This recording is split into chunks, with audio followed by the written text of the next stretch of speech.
Am I the asshole for naming my son the name I had always planned even after my brother and sister-in-law stole it? Let me set the scene for you. I'm married to a wonderful Irish guy, born and raised in Galway. Not some distant, my ancestors came over in the 1800s kind of Irish. From the moment we started dreaming about our future together, we knew our son would carry a special name, Oisin, a traditional family name from my husband's side that I absolutely adore. It's got this lyrical, almost magical quality, tied to Irish mythology, and it felt like the perfect way to honor his heritage. We talked about it endlessly, Oisin Daniel, a name that rolled off the tongue and held deep meaning for us. Fast forward to last year, and I'm pregnant, glowing with excitement about our little boy. Around the same time, my brother and his wife, who's also pregnant, are expecting their son. They're due a couple of months before us, and I'm thrilled to share the journey with them. My family's Hispanic, and we've got a running joke about how half our cousins are named Carlos or Camilla. It's practically a tradition. So, names never felt like something to fight over. I casually mentioned to my sister-in-law that we were set on naming our son Oisin Daniel. She nodded, smiled, and didn't say much, so I thought we were all good. Her son arrives first, and they name him Oisin Miguel. I'll admit, my jaw dropped. Not because I was mad, nobody owns a name, but because it was such an odd choice. Neither my brother nor his wife has any connection to Ireland, not a drop.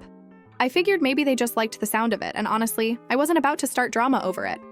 My husband thought it was weird, but kinda shrugged it off, saying, "Guess they like the name." My mom, though, was floored. She'd expected my brother to name his kid after our late dad, a name that carries weight in our family. But Oisin? That came out of left field. When our son was born, we stuck to our plan, Oisin Daniel, just as we'd always envisioned. I didn't think twice about it. It's the name we chose years ago, and it's tied to my husband's roots. But then my sister-in-law lost it.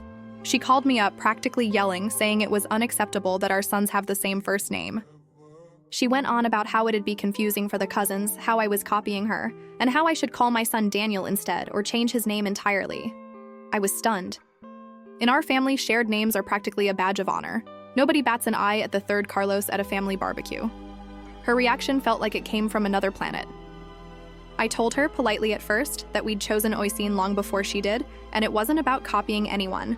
It was about honoring my husband's heritage.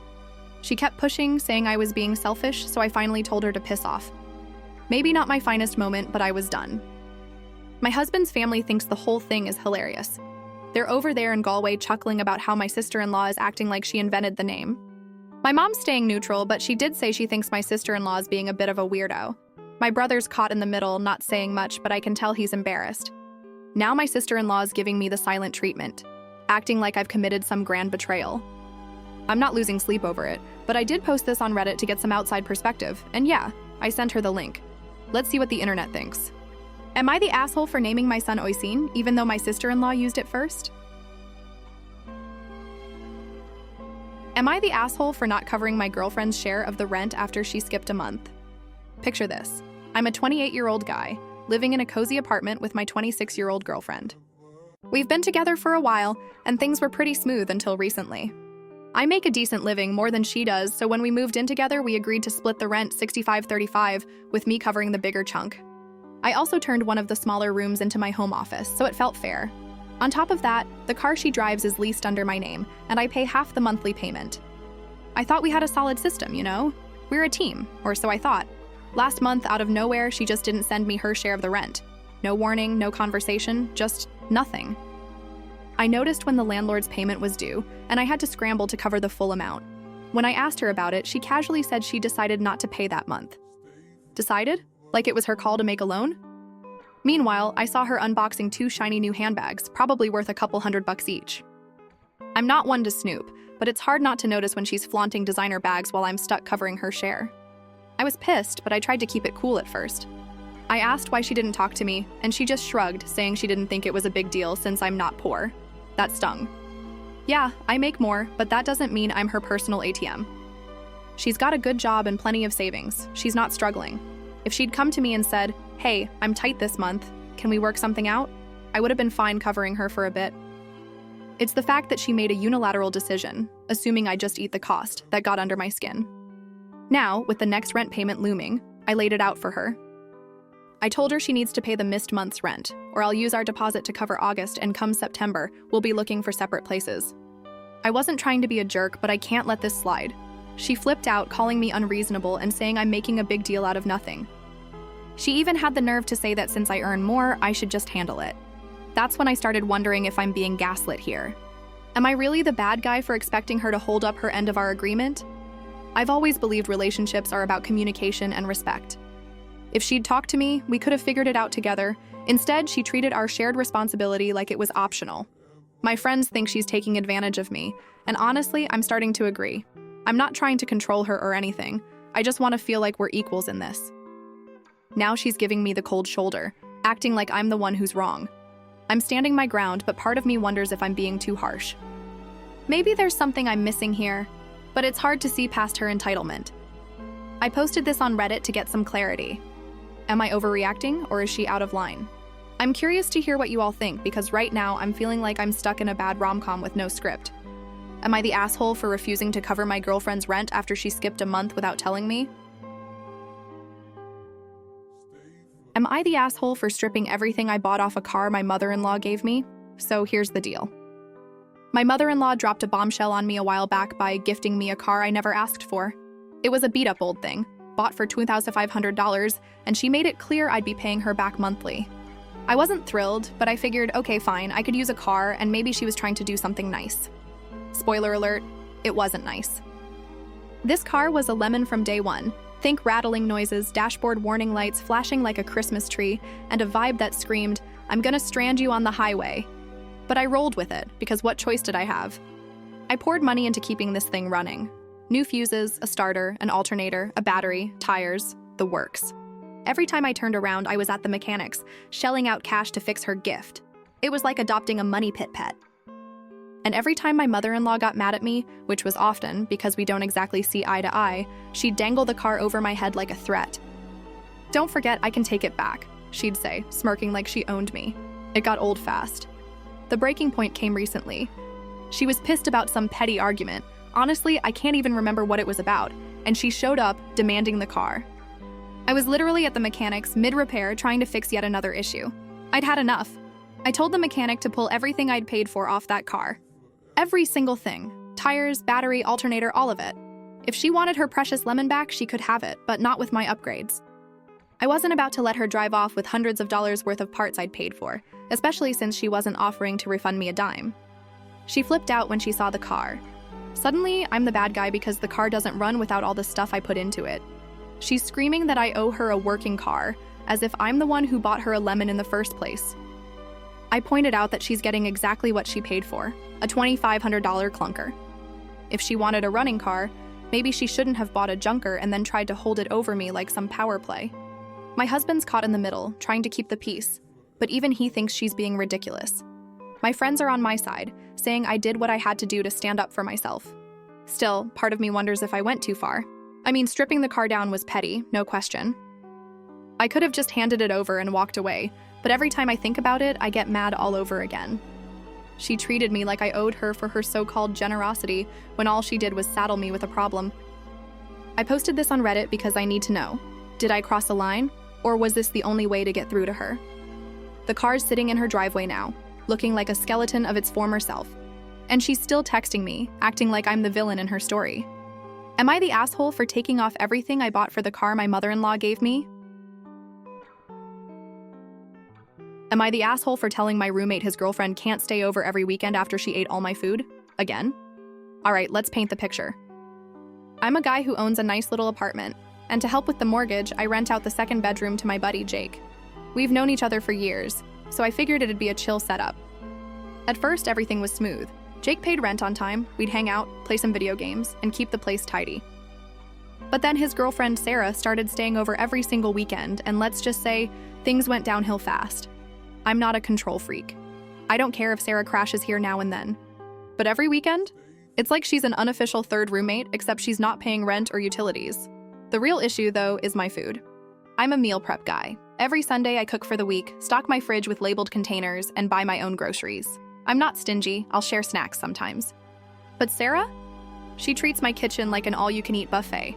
My chips, my leftovers, even basics like eggs and bread, poof, gone by Monday morning. I tried dropping hints like, man, I'm burning through groceries fast, but it's like talking to a wall. Last weekend was the final straw. I'd had a brutal week at work, late nights, endless meetings, so I treated myself to some fancy takeout from my favorite Thai place. I ate half, saved the rest for lunch the next day, and went to bed dreaming of pad thai. Morning comes, I open the fridge, and it's gone. Not a crumb left. I texted Jake trying to stay calm, and he hits me with, "Oh, Sarah was hungry, so she ate it. Sorry, man." Sorry? That's it? No offer to replace it, no heads up, nothing. I was fuming. That wasn't just a snack. It was my treat, my reward for surviving the week. I called Jake over for a serious talk. I laid it out. I'm fine with Sarah visiting sometimes, but every weekend is too much, especially when she's eating my food without asking. I told him it's not fair. She's not contributing to groceries or bills, and I'm tired of subsidizing her munchies. I suggested they either start buying their own food or cut back on her visits. Jake got defensive, saying since he pays rent, Sarah should be able to stay whenever, and I'm blowing it out of proportion over a few snacks. A few snacks? My fridge looks like it's been looted by Monday afternoon. I held my ground. I said she needs to stop coming over so often unless they're more considerate, like pitching in for groceries or at least asking before eating my stuff. Now Jake's giving me the cold shoulder, acting like I'm some uptight landlord instead of his friend.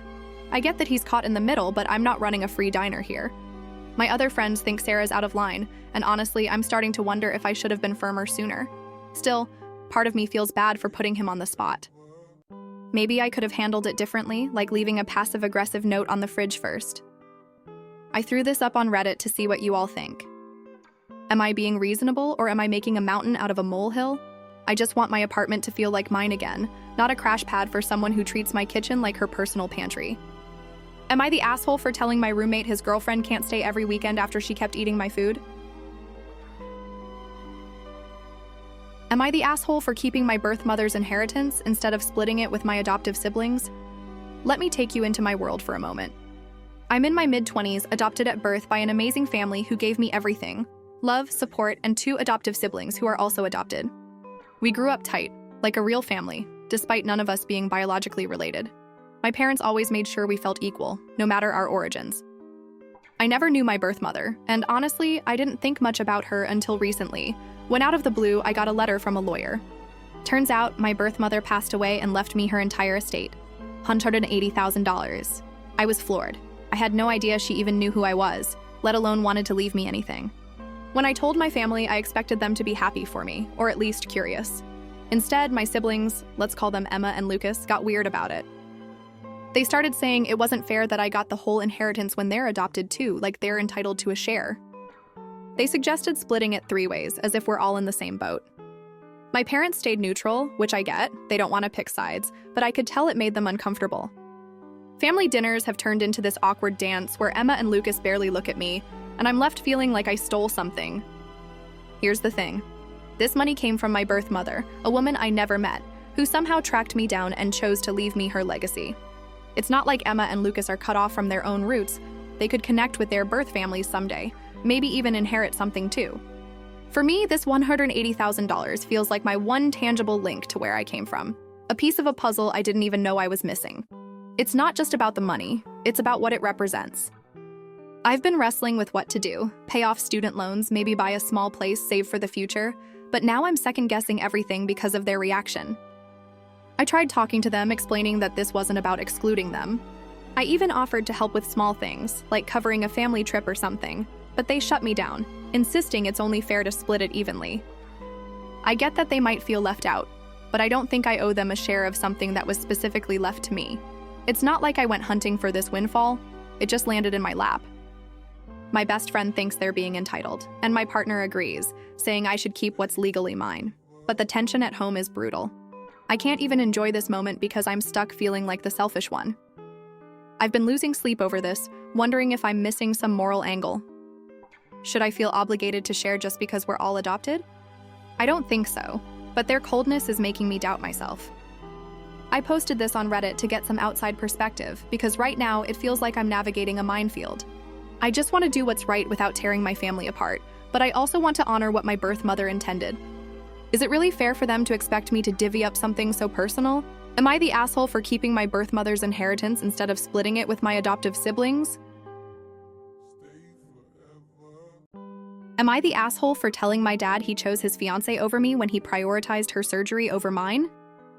Let me take you through my story, and fair warning, it's a heavy one. I'm a 17-year-old girl, and my relationship with my dad has been a roller coaster. My parents got married after I was born, hoping to give me a stable family, but it all fell apart when I was 11.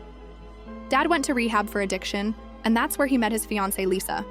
They got together, had a daughter, my half-sister, who's now 6, and since then, Dad's been more absent than present in my life. I'm talking missing school plays, track meets, even my birthday half the time. He always has an excuse, and I've learned to expect disappointment. A few years ago, I was diagnosed with scoliosis. At first, it was just monitoring, but my spine got worse, and by this year, I needed surgery. It was scheduled for November 20th, and I was terrified. Metal rods, months of recovery, the works. I told Dad months in advance, practically begging him to be there. He promised he would, and for once I let myself believe him. But then he texted me saying he and Lisa had planned a vacation that'd keep him away until mid-December, right through my recovery. My heart sank, but I swallowed it, used to his absence. Then 2 hurricanes hit his vacation spot, canceling the trip. He said he'd make my surgery after all, and I felt this tiny spark of hope, like maybe he'd finally show up for me. But a week before my surgery, he texted again. Lisa's lung cancer surgery was scheduled the same day, a few hours before mine, at a hospital 30 minutes away. He said he might not make it to mine. With Dad, might not means won't. He insisted it wasn't about who he loved more, but it felt like a gut punch. I broke down, sobbing on my kitchen floor, realizing he'd let me down again. I sat with my pain for a while, then texted him back. I poured my heart out, saying it wasn't just about love, it was about showing up. I told him how much it hurt to get my hopes up only for him to choose Lisa's surgery over mine. I even questioned if her surgery was really scheduled last minute, because Dad's lied before to save face. I wasn't mad at Lisa. Her cancer is serious and I get that, but I needed him to acknowledge my feelings. I told him I was done chasing a relationship where I'm always the one trying. If he wants to be my dad, I'm here, but I'm not begging anymore. He didn't respond, and honestly, I hope he's sitting with what I said. I reached out to someone close to Lisa to check if her surgery was truly last minute, but I haven't heard back. My mom's been my rock, but she can't fill the void Dad's left. My friends say I was right to call him out, but I wonder if I was too harsh. He's dealing with Lisa's cancer, and maybe I'm being selfish. Still, I can't shake the hurt of feeling like I'm always second place. I posted this on Reddit to get some perspective. I want to believe I'm not wrong for standing up for myself, but part of me feels guilty for putting him on the spot. It's just exhausting to keep hoping he'll choose me. Am I the asshole for telling my dad he chose his fiancée over me when he prioritized her surgery?